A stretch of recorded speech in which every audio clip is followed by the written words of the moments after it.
UP के एटा में एक नागिन अपने साथी नाग की मौत का बदला लेने 15 दिन बाद पहुंच गई। कई घंटे बैठकर फूंफुकारती रही। पूरे गांव में लोग घबरा गए। फिर वन विभाग वाले आकर उसको रेस्क्यू करके ले गए। भारत में इस तरह के किस्से जगह जगह बरसों से सुनने को मिल जाते हैं। क्या वाकई ऐसा हो सकता है? साइंस या वैज्ञानिक दृष्टिकोण इस तरह के मामलों पर क्या कहते हैं? भारत में सबसे प्रचलित किस्सा ये है कि अगर एक नाग को मार दिया जाए तो उसकी नागिन उसकी मौत का बदला लेने के लिए हत्यारे का पीछा करती है।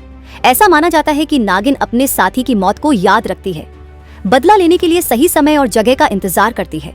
उत्तर प्रदेश, बिहार और राजस्थान जैसे राज्यों में ऐसी कई कहानियां सुनने को मिलती हैं, जहां लोग दावा करते हैं कि एक सांप को मारने के बाद दूसरा सांप उनके घर या खेतों में बार बार दिखाई दिया। एटा की यह कहानी बेशक स्थानीय लोगों के बीच चर्चा का विषय बन गई हो, लेकिन वैज्ञानिक दृष्टिकोण से नागिन का बदला लेना संभव नहीं है। एक वैज्ञानिक ये भी कहता है कि सांप कभी जोड़ी बनाकर नहीं रहते। उनकी दुनिया में स्थायी रिश्तों की कोई जगह नहीं होती। सांप केवल प्रजनन के लिए ही जोड़ी बनाते हैं, फिर अपने अपने रास्ते चल देते हैं। एटा में अगर ऐसी कोई घटना हुई है तो उसकी वजह बदला लेने की जगह ये हो सकती है। पहला, अगर सांप का प्राकृतिक आवास नष्ट हो गया हो तो वह मानव बस्तियों के करीब आ सकता है। दूसरा, सांप चूहों, मेंढकों या अन्य छोटे जीवों के पीछे आबादी वाले क्षेत्रों में आ सकते हैं। तीसरा, एक सांप को मारने के बाद उसी क्षेत्र में दूसरा सांप दिखना संयोग भी हो सकता है, जिसे लोग बदले की कहानी से जोड़ देते हैं। साइंस और स्नैक एक्सपर्ट कहते हैं कि एक सांप या मादा सांप अपने जीवन में कितने भी विपरीत लिंगी सांपों से रिश्ते बनाते हैं। मूल रूप से सांप अकेले रहने वाले प्राणी हैं। सांपों में न तो साथी के प्रति गहरी भावनात्मक लगाव होता है, न ही वे किसी की मृत्यु का बदला लेने जैसी प्रवृत्ति उनमें होती है। कितनी होती है बुद्धि? सांपों की बुद्धि बहुत सीमित होती है। उनमें याददाश्त नहीं होती। उनका दिमाग बहुत ही छोटा होता है। कुछ अध्ययनों से पता चलता है कि सांप हल्की फुल्की चीजें सीखने की क्षमता जरूर रखते हैं, जैसे भोजन की जगह को पहचानना या खतरे से बचने के लिए व्यवहार बदलना। सांपों की याददाश्त उनके जीवित रहने के लिए जरूरी होती है, लेकिन उनकी याददाश्त यह बहुत कम होती है। वो लंबा याद नहीं रख पाते।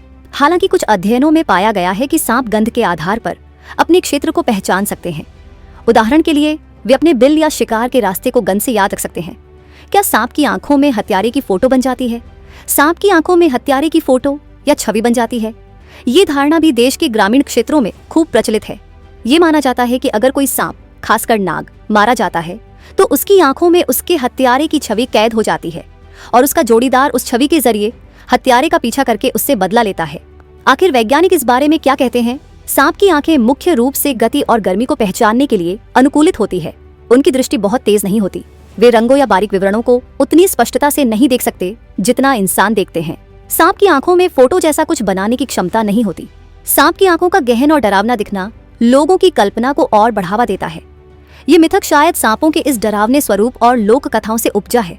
कुछ मामलों में लोग मृत सांप की आंखों में चमक या धुंधली छवि को गलत तरीके से हत्यारे की फोटो मान लेते हैं। ये केवल प्रकाश का परावर्तन यानी रिफ्लेक्शन या आंख की प्राकृतिक बनावट का परिणाम होता है।